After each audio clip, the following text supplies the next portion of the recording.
Who is Jeffrey? Well, a human. I suppose I wear a lot of hats. A blogger, a game designer, a YouTuber, a musician, artist, creative. It's under the cloud of a creative. Yeah, I like that. Go with that. Nice and simple. How do you want to be remembered? As a person who was never held back by the world, in a sense. Anything I want to do, I want to be known for being that guy that did it. Like whatever idea I had or whatever thing I was interested in, I just did it. If there was one thing you could do differently, one event in your life that you could change, what would it be? I would, I probably wouldn't have stopped music. Because there was a period of like 4 years where I stopped making music. I wouldn't have stopped music. And the only reason I stopped making music is because I was like, one, I'm not communicating my point effectively, and two, the things I'm trying to say, no one understands. So I was like, instead of trying to get people to understand, I'm gonna just chill and stop. But I wish I never did that. I wish I just kept going. Why do you think that would have changed where you are now? For example, like recently I put out a song, Drop a Bomb, I did a video. Like, when I put that out, that song is like really heavy. It's like a lyrical song. It's really heavy. But like, everyone's coming to me like, yo, that was really good. You should do more stuff like that. And I'm like, oh my God, like, come on. Seriously. That's usually what happens. So that's like become a regret of my life that I stopped doing music at all. Keep them guessing while you're resting. I am wrestling, I am restless, taking bullets cause I walk around vestless. This road is so dark, but I promise you there's beauty. Is that a regret or is that perspective? I suppose perspective, I suppose. Like, obviously I'm older now, so like, it's become less about what other people think in the music and more so creating it because I want to create it. So I think that's sort of heavily impacted by the independent scene now. Huge. it's true, yeah, everyone wants to be independent. But that's the thing, like, we're in a world where because of the internet, everyone can't be independent. So, like, taking advantage of social media or even, like, people because, like, I know so many people that own clothing lines now or, like, are big YouTubers or doing different things. Like, you can do that. You can do whatever you want to do now, so... Like that, and the topic of YouTube, that gets me into the Def Jeff portion of the show. You're a man of many talents, as we discussed. You discussed why you enjoy music to a degree. Why did you choose blogging or vlogging? I've been watching YouTube videos for years. I'm sure all of us have. Yeah. And like, it got to this point at the beginning of this year, beginning of 2017. I was like, what do I want to do this year? We had a big discussion about it. I was like, what do I want to do this year? And like, I think my answer was just to be more active as a whole. And I was like, what's the one thing I've always wanted to do but haven't done? And I was watching, I was subscribed to so many hip hop review channels on YouTube that I was like, this is ridiculous. Like, I'm watching these videos and then going to my friends and talking about these videos when I could just make a video and discuss it with more people, like online. So I was like, I'm gonna just do it. I'm gonna just start YouTube. Like, it's one of the things I always wanted to do and just kept putting off for like ages. And I was like, I just decided, right, I'm gonna do it. Why hip hop as a subject? I would say that hip hop raised me in a lot of ways, because when you're growing up and your parents tell you not to do something, you go and do it. So my parents said there's absolutely none of that rapping in the house, no hip hop, because they all thought it was just like really violent music. And then I went and listened to Lupe Fiasco and I listened to Nas and I was like, yo, wait, rap isn't all about shooting people. It's not all about drugs. There's actual content here. So like, it's just been a passion forever. So I was like, and it's easy to talk about something you love. That is true. So I thought I'd never struggle for content. What's your end goal? I look at like my lifespan up until a certain point, and it's like it's an explosion of just creativity, of just doing whatever I want to do. So in terms of an end goal, if any of the things that I do really, really takes off and people see it, I want them to be able to go, oh, I could do that, or I could do whatever I want to do, just to inspire people, really. How have you been able to balance the multiple different hats so far? One of the key things, right, to being able to maintain anything, like if you're doing loads of different things, the key thing is passion. And so like, I love listening to music, I love making music. I can write about music for days. I can find new stories to post, like find pictures all day long. but I also enjoy making music, and so it's easy for me to write. Cool, I'm gonna write this song. Cool, I'm gonna find this beat. It's easy for me to do that. In terms of balancing things and like being able to like approach all the different things in different ways, is I have different people that I do different things with. So, for example, I will discuss blogging, like, for example, I'll discuss YouTube really heavily with you, or like Aussie, because you guys are interested and have, like, you're trying to do it yourself. So there's parallels. So whenever I'm talking about it with you guys, I'm like, cool, I need to go do this, and it'll energize me to do that. Yeah. But like, if I do video editing today and say I want to make a song tomorrow, I'm not going to come and talk to you guys because you're going to put me in the video editing mode. Yeah, so I'll go talk to someone else who's invested in music. And then, so it's just who I communicate with in the day, really. And obviously, like me and you, we're blessed to have a circle of people who do different things and like are really interesting and really good at what they do. So it's pretty easy when you have a good circle around you. Why blank canvas? I always let Ty explain this, but essentially, I was always the one that was pushing everyone to do something creative. Like everyone was we were kind of all just hanging around. We used to just play games all day. Yeah, Jeremy's house was the spot. Jeremy's house was the spot. We used to just play video games all day long. But like I did music before those days. So being able to be like, yo, Michael, you should probably try this, because I thought he'd be good at it, and he was, and Tyrone, and like, because I was always the driving force, I think I reached a point where I ran out of juice. I was tired. And I was like, without anyone really being like, yeah, what you're doing is actually good, or like what you're doing is actually worth it. I was like, not that I needed validation, but I wanted a circle of people to rely on. So like, I was like, yo, we should like come together as like a collective. And Tyrone was like, yeah, I'm all the way for it. And then like, so blank canvas is the idea of like a clean slate. It's a clean slate. Like everything is just, it's blank, completely empty. And it's like, between now that we've established this and the time that we leave here, how much can we put onto this canvas? How much could we share what's in us and give it to people? Truly, I step back from the edge to redesign myself. Now I know my own value in this world in which I step, which means if you are where I wanna be, you best believe this red dot on your forehead is obviously because of me. I aim and squeeze. Can all of this continue? Do you think you can figure out a way to like use your energy to do all these things? See, this is the thing, like it's difficult doing so much. So like, if you're doing loads of things at once, obviously somewhere is going to suffer. It's impossible to really spread yourself that much. And I'm talking like away from the team, just within myself.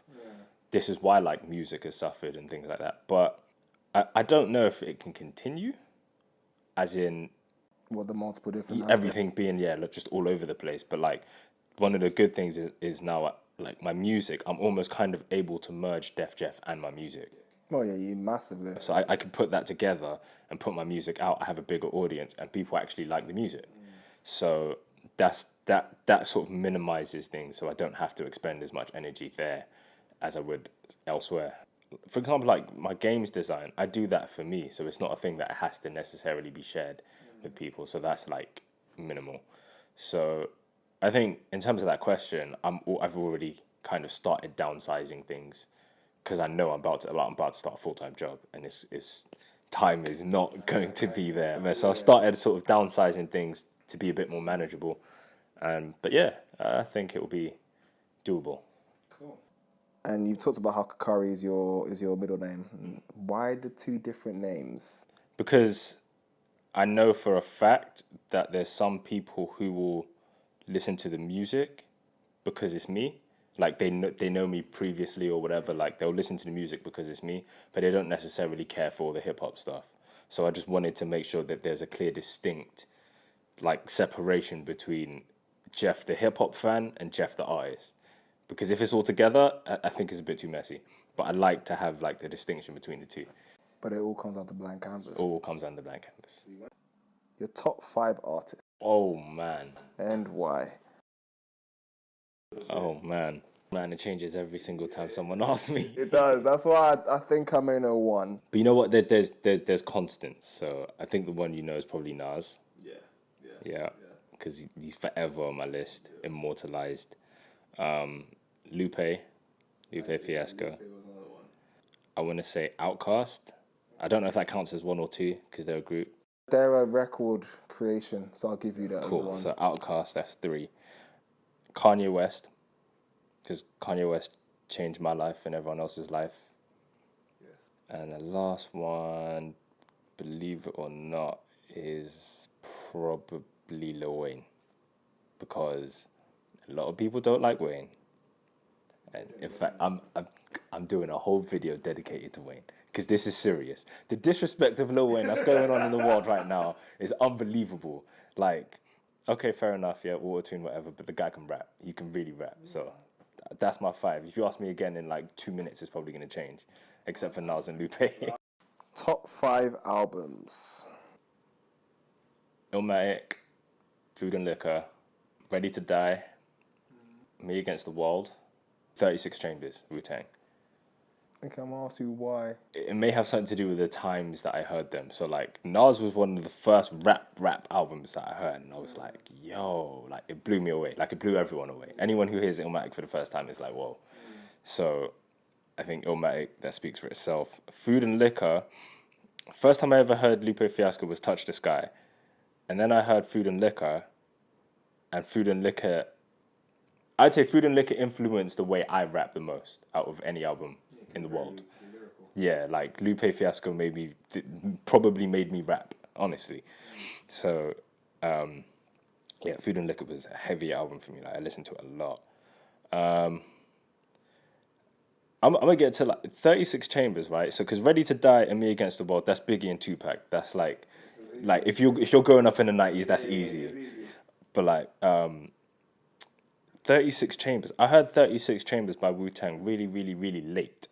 I don't know what it was.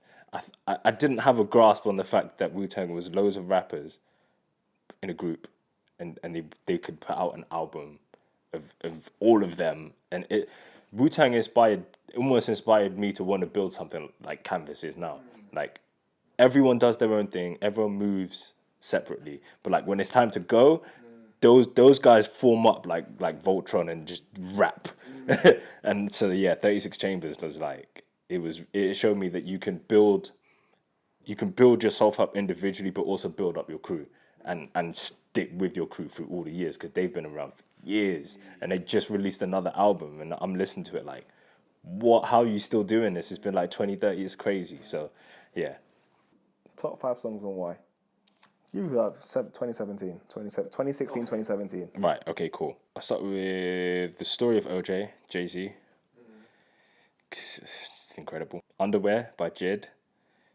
Because that like when I heard that, I was like, oh my God, lyrical rap is definitely not dead.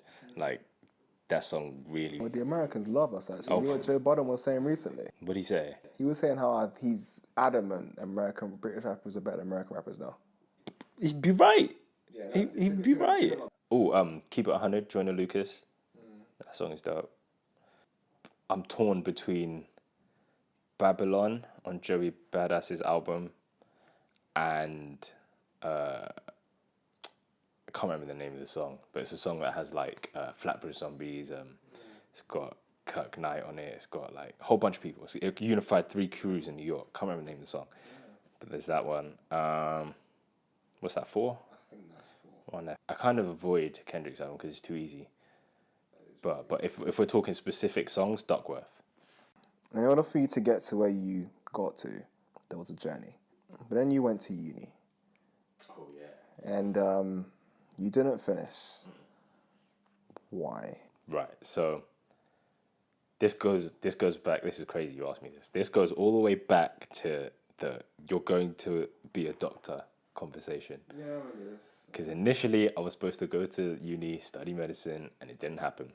Because by A-levels, I was like, I'm not enjoying this. Like, I'm not enjoying the education. Exactly. So, I wanted to do something based in IT. So I went to the furthest uni away from my parents, which is Swansea. I went to 2 unis out in Wales. I was in Wales for 4 years. I didn't finish any of those courses because I didn't really want to be there. I didn't want to be on those courses. I wanted to be in Swansea eventually. I loved every minute being in Swansea and being in Wales, and I loved the people that I met there. But initially, I never really wanted to go there. I never wanted to do that course. I never wanted to be out there. Yeah, I never wanted to be out there. But and I like obviously being coming from a black household. My parents were like, "Yo, it's uni or nothing. Like, there's no other alternative. You have to go to uni." So it was sort of like I was almost pushed to go to uni, just to satisfy that need for me to go to uni. But like after 4 years out there, I mean, I grew up a lot out there. I went out there when I was 18, came back when I was 22, and when I came back, I realized like I really, really wasn't enjoying it. So like, there's got to be more to life than go to uni, get a degree in something I don't care about. That's the key. Like, yeah. If you care about it. If you care about it, that's completely different because you go there and you give it your all. Yeah. But like when you don't want to be there, it's the hardest thing in the world. And like, right, truth be told, while I was out there, that's where I started exploring everything else. So I started exploring music. I started like filming, taking pictures, like, and I was like, oh man, I actually like this stuff. So I used that time as a time to experiment and find what I really wanted to do. And I ended up just leaving and coming back to London and just wanted to do what I do. Because I like I said, I almost found myself out there. Like, initially, even when I was out there, I didn't want to come back to London because I was like, I'm going to be influenced again and everything's going to change up again. So I was like, but I ended up coming back and I tried again for 2 more years to study. I ended up getting some qualifications, but I never felt the need to go back. I never did. So what did you learn from that experience? You said you found yourself. What did you sort of unlock in that sense? The fact that like, and I don't want to give anyone like bad advice because but like from a personal perspective, like I realized like no one else can live your life for you. Like you can't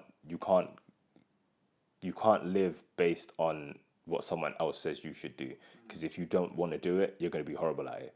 But if you find what you really, really love, like what your passion is, like forget about money and everything else. As long as you love what you do every day when you get up, it's infinitely easier. The biggest thing I learned is like just live your own life. Don't let anyone else. You can have influences and people can give you advice and things like that, but stick to what you want to do because that's your passion. It's the biggest thing I learned.